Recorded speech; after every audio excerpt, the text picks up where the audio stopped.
अब है प्रश्नावली 4.2 यानी 4.2। देखो बच्चों, इसमें द्विघात समीकरणों को हल करने की विधियां हैं। पहले तो द्विघात समीकरणों को हल कैसे किया जाता है ये आपको पता होना चाहिए। पहला है गुणनखंड विधि, ये आप जानते हैं, ये आप 8th में किया है, आपने 9th में सॉल्व किया है, उसी प्रकार से ये होगा। दूसरी है पूर्ण वर्ग विधि, ये बिल्कुल अलग है, द्विघात सूत्र द्वारा। ये तीसरी विधि है। इनकी 3 विधियां हैं जो आपको गुणनखंड विधि से करनी है। 3 विधियां हैं जो है द्विघात सूत्रों को हल करने की विधियां हैं। अब देखिए प्रश्न नंबर 1 4.2 का 4.2 का पहला पार्ट क्या है। गुणनखंड विधि से निम्न द्विघात समीकरणों के मूल ज्ञात कीजिए। मूल के बारे में मैंने आपको पहले भी बता रखा है, मूल कैसे ज्ञात करने होते हैं उसमें। अब देखिए पहला पार्ट है इसको, x² minus 3x minus 10 equal to 0। बहुत ही ध्यान से देखना, यदि आपको गुणनखंड करना नहीं आता है तो फिर यहाँ पर समझना बहुत ज़रूरी है। देखिए यहाँ तो कुछ नहीं है, 1 है इसका गुणांक कोफिशिएंट, और यहाँ 10 है, तो हम 10 को ही मान के चलेंगे। 10 के आप गुणा करोगे गुणनखंड यदि, तो क्या आएगा 2 गुणा 5, यानी इसके और इसके गुणनखंड ऐसे करने हैं, या तो उसका योग 3 हो जाए या अंतर 3 आ जाए, यानी इसको और इसको। यहाँ तो कुछ नहीं है अभी, तो एक ही मान के चलेंगे हम यहाँ पर। तो 10 से कम 10, तो ये मैंने किया। इन दोनों के ऐसे गुणनखंड करो, यहाँ पर समझना जरूरी है, फिर बता रहा हूँ आपको। इस और इसके ऐसे गुणनखंड करो, इसके जो गुणांक होगा उसका, इसको गुणा करोगे पहले, फिर उसमें देखोगे कि गुणनखंड में ऐसे गुणनखंड करने हैं जिनका या तो योग इतना हो जाए 3 या अंतर 3 हो जाए। देखो मैंने 10 के गुणनखंड किया, क्या आया 2 गुणा 5 आया। अब देखिए इसमें जोड़ के क्या हो जा रहा है, 5 और 2 7 हो जाएगा, जोड़ेंगे माइनस करेंगे तो क्या हो जाएगा 3 आ गया। देखो आ गया। इस प्रकार से आपको सॉल्व करना है गुणनखंड। तो हम क्या करेंगे यहाँ पर x² माइनस, देखिए इसको ब्रैकेट में रखो, 5x में से 2x घटाएंगे माइनस 10, मतलब घटा के आया है। और ये भी होना चाहिए 5 दूना 10, ये भी होना चाहिए, 5 में से 2 गया 3। कई बार जोड़ के आएगा, कई बार घटा के आएगा, इसको आपको ध्यान में रखना पड़ेगा। अब x² माइनस, जो ही ब्रैकेट खुलेगा इसका, यहाँ पर देखो ब्रैकेट खुलेगा तो प्लस हो जाएगा माइनस 10 इक्वल टू 0। अब यहाँ पर 2 2 का पेयर बनाओगे आप, इसमें से कॉमन लोगे। इसमें क्या कॉमन चीज़ है, x कॉमन ले सकते हो आप, x माइनस 5 बचेगा, प्लस यहाँ क्या कॉमन लोगे 2 कॉमन लोगे, x माइनस 5 अंदर बचा। ये दोनों एक जैसे आने चाहिए, अदरवाइज गलत है, आपका आंसर गलत आ जाएगा। ये दोनों अंदर एक जैसे होने चाहिए। इन दोनों में से फिर कॉमन ले लो x माइनस 5 को, फिर क्या बचेगा, ये एक ही बार लेना है कॉमन, बचा क्या x प्लस 2। अब यदि हमको समीकरण सॉल्व करने के लिए बोलता है कि केवल गुणनखंड करो, तो हम इतना निकाल के इसका आंसर लिख देते। अब वो कह रहा है मूल ज्ञात करो। मूल ज्ञात करने के लिए हमको क्या करना पड़ेगा, यदि अलग कर लो इनको, x माइनस 5 बराबर 0। बात यहाँ पर समझने वाली है। यदि हमको गुणनखंड करने के लिए बोलता तो हम केवल इतना करके छोड़ देते, गुणनखंड हो गए। इनको गुणा करोगे तो फिर यही चीज़ आ जाएगा, ये भी बहुत इंपॉर्टेंट है। अब वो कह रहा है मूल ज्ञात करो। मूल कैसे ज्ञात करेंगे, पहले इसको 0 के बराबर रखा, फिर x इक्वल टू 5 हो गया, प्लस में आ गया। यदि x प्लस 2 इक्वल टू 0, दोनों को ऐसे ही रखोगे, पहले इसको 0 के बराबर फिर इसको 0 के बराबर, x इक्वल टू माइनस 2। तो मूल क्या होगी इसकी, अतः मूल बराबर क्या हो जाएंगे, मूल बराबर 5, ये दूसरा लिख दो माइनस कॉमा करके, ये इसका आंसर है। अब चलते हैं दूसरे पार्ट की तरफ, ध्यान से देखिएगा। 2x² प्लस x माइनस 6, इसको ऐसे ही होना चाहिए ax² plus bx plus c के रूप में। यहाँ पर आपको समझना है, ये क्या है 2 है, यहाँ क्या है 6 है। 2 और 6 के ऐसे गुणनखंड करने हैं जिसका योग या अंतर, इसका कोफिशिएंट यानी गुणांक क्या है 1। इन दोनों के ऐसे गुणनखंड करो जिनका योग या तो 1 हो जाए या अंतर 1 हो जाए, क्योंकि ऊपर वाले में 3 था, बीच में यहाँ क्या है, केवल 1 है, 1 x। तो देखिए 2 गुणा 6 करो सीधे, इसको गुणा करने की ज़रूरत भी नहीं है। अब 6 में से 2 गया तो 4 बचता है, ऐसा तो कुछ है नहीं, और 6 और 2 जोड़ोगे तो 8 बचता है, इससे नहीं बनेगा। इसको और तोड़ दो, 2 गुणा 3, 2 3 6। अब इसको गुणा करो, 4 गुणा 3, क्या हो जाएगा, 4 3 12, और ये क्या है, 6 दूना 12, ये भी ठीक है। और 4 में से 3 यदि घटा दोगे तो 1 बचता है, ये हो गया। इसी प्रकार से आपको आइडिया लगाना है कि कैसे होगा, जब तक आप अभ्यास नहीं करेंगे तो नहीं आएगा। प्लस क्या करोगे, 4x, ये मैंने किया है 4x माइनस 3x माइनस 6 बराबर 0, यहाँ पर आ गया। अब 2x स्क्वायर प्लस, अब बाहर तो प्लस का ही चिन्ह है, अंदर कुछ चेंज नहीं होगा, minus 3x minus 6 equal to 0। अब मैं इसमें से कॉमन लूँगा और इसमें से कॉमन लूँगा, दो में से। इसमें तो 2x कॉमन आता है। अब मैं क्लास 8th के स्टैंडर्ड की तरफ से नहीं बताऊंगा आपको कि इसको 2 इंटू एक्स करूँ, इसको 2 इंटू एक्स करूँ, ऐसा नहीं, ये आपको पता होना चाहिए कैसे आता है।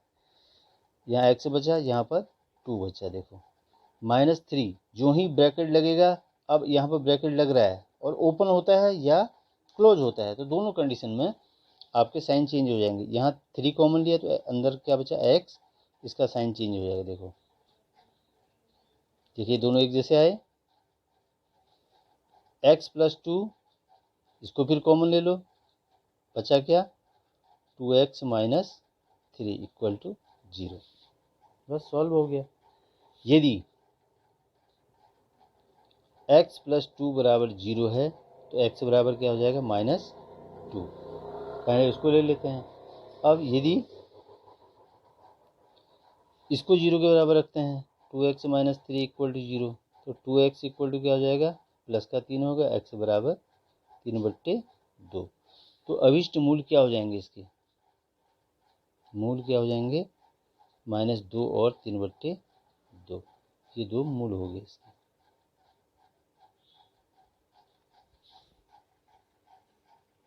अब है अगला क्वेश्चन, अगला पार्ट देखते हैं इसका। अगला बहुत ही इंपॉर्टेंट है।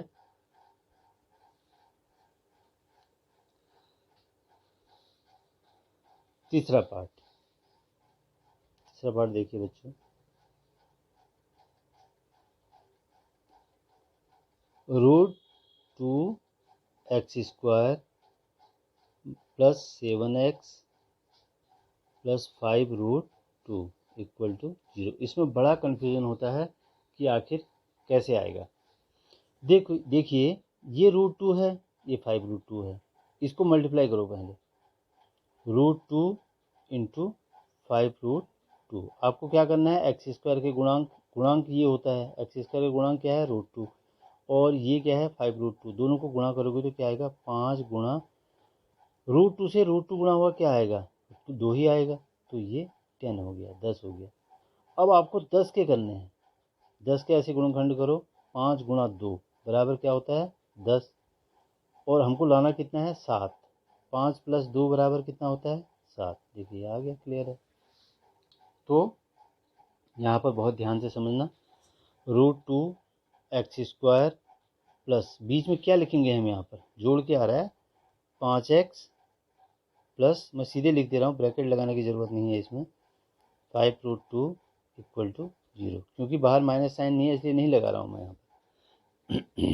अब पहला इंपॉर्टेंट चीज़ ये आता है कि कॉमन कैसे लिया जाए। इसमें कॉमन लेने में बड़ी दिक्कत है।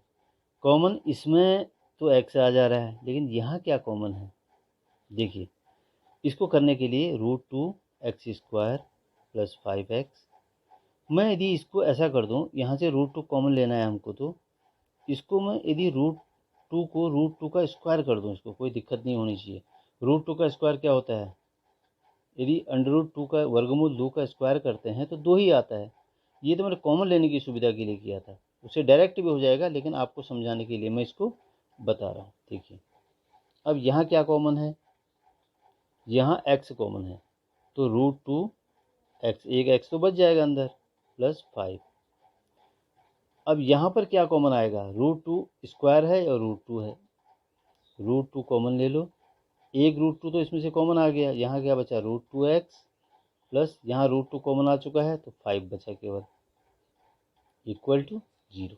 देखिए यहाँ पर बहुत ही इंपॉर्टेंट है, हम लोग के टाइम पर तो ऐसा होता था कि ये चीज़ उतनी नहीं बताई जाती थी कि यहाँ पर √2 कॉमन लो तो ऑटोमेटिक यहाँ पर √2 लिख देते हम लोग, बस हो गया सीधे। तो आप लोगों को समझाने के लिए मैंने ऐसा किया कि √2 का स्क्वायर क्यों किया, इसकी क्या ज़रूरत पड़ी। उसका इंपॉर्टेंट कारण ये है कि आपको अच्छी तरह समझ में आ जाए कि √2 कॉमन ले लिया, √2 बचा यहाँ पर, क्योंकि तो दिक्कत पैदा करता है यहाँ पर कॉमन लेने के लिए। अब देखिए दोनों एक जैसे आ गए, √2x प्लस 5, इसको फिर कॉमन लो, एक जैसे हैं दोनों, दोनों में से एक को कॉमन ले लिया पूरे को। अंदर क्या बचा, x प्लस √2। यदि √2x प्लस 5 बराबर 0 करते हैं, यदि इसको 0 के बराबर रखते हैं पहले, तो हमारे पास क्या आएगा,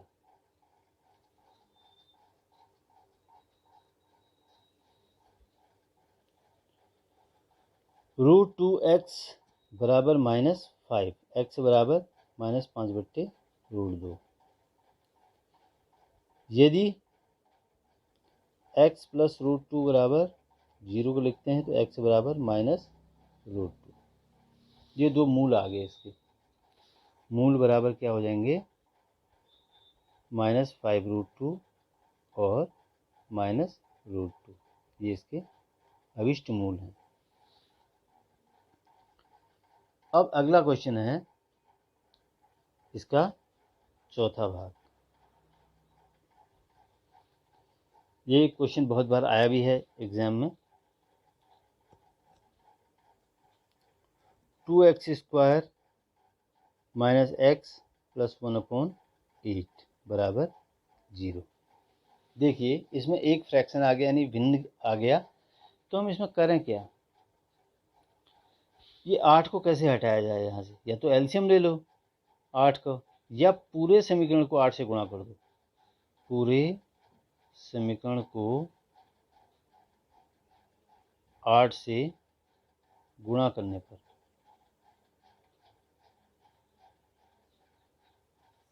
8 से गुणा कर दिया मैंने, तो क्या हो जाएगा, 8 दूना 16x² माइनस ये कितना हो जाएगा, 8x हो जाएगा, 8 से गुणा कर रहा हूँ, प्लस 8 इंटू 1/8 बराबर 8 गुणा 0, पूरे को करना है गुणा, ये कट गया, तो 16x² माइनस 8x प्लस 1 बराबर 8 से 0 को गुणा करोगे 0 ही होगा, बस सिंपल है।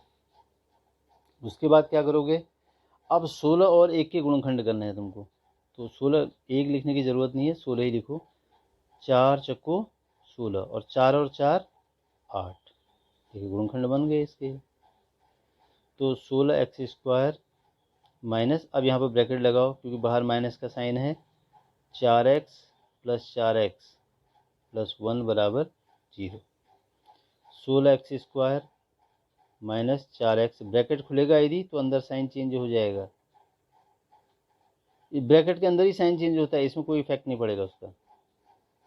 अब देखिए इन दोनों में से कॉमन लीजिए, यहाँ 4x कॉमन है, 4x माइनस 1 बचा, यहाँ माइनस 1 कुछ भी कॉमन नहीं है तो हम 1 ले लेंगे केवल, इसका साइन चेंज हो जाएगा, बाहर माइनस का साइन है। अब दोनों एक जैसे आ गए, ये भी, तो 4x माइनस 1 एक बार ले लो इसको कॉमन, और 4x माइनस 1 बराबर 0। यदि 4x माइनस 1 बराबर 0 रखते हैं तो 4x बराबर 1, x बराबर 1/4। फिर वही चीज़ है, यदि 4x माइनस 1 बराबर 0 रखते हैं तो 4x बराबर 1, x बराबर 1/4। तो मूल क्या आ गए इसके, 1/4, 1/4, ये इसका आंसर हो जाएगा।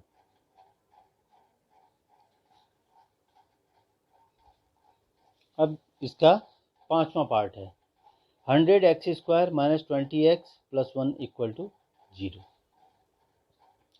देखो बच्चों 100 को कैसे लिखेंगे हम, 100 बराबर 10 इंटू 10। क्योंकि यहाँ पर तो एक ही है, एक लिखने की ज़रूरत नहीं है, 100 का ही करो केवल। यहाँ 3 होता तब तो 100 इंटू 3 करते हैं हम, तो 100 के फैक्टर कितने हो जाएंगे, 10 इंटू 10। अब हमको या तो इनका योग 20 लाना है या अंतर 20 लाना है, तो इसका योग ही 20 आता है 20, ये समझना है, ज़रूरी है। तो अब हम क्या करेंगे, 100x² माइनस क्या कर देंगे, इसको क्या कर देंगे 10x, तोड़ देंगे दो भागों में, +1 बराबर 0। 10 से 10 को गुणा करोगे कितना आएगा, 100 ही आएगा। तो अब उसके बाद ये तो अलग पार्ट हो गया समझाने के लिए, 100x² माइनस ब्रैकेट खुलेगा तो 10x, इसका साइन चेंज हो जाएगा, +1 इक्वल टू 0। इसमें से क्या कॉमन है, इसमें से क्या कॉमन आएगा देखते हैं। यहाँ से 10x कॉमन आता है, जो मिनिमम है वो कॉमन आएगा। यहाँ 10x बच जाएगा 100 वाले में से, यहाँ बचेगा 1। यहाँ कुछ भी कॉमन नहीं है तो आप 1 कॉमन लोगे केवल, 10x। अब ब्रैकेट आपने लगा दिया, फिर से बाहर माइनस का साइन है, ये बहुत इंपॉर्टेंट चीज़ है यहाँ पर समझना, -1। देखो दोनों एक जैसे बन गए, तो 10x -1, एक ये बन गया, ये कॉमन ले लो, और बचा क्या 10x -1 इक्वल टू 0। अब आगे, यदि 10x -1 बराबर 0 रखते हैं तो 10x बराबर 1, x बराबर 1/10। यदि फिर 10x, पहले ये वाला लिया, अब ये वाला ले रहा हूँ, 10x -1 बराबर 0 रखते हैं तो 10x equal to 1, x equal to 1/10। तो दोनों मूल एक जैसे ही आए हैं इसके, मूल अभिष्ट मूल के आगे 1/10, 1/10, यही इसका आंसर है।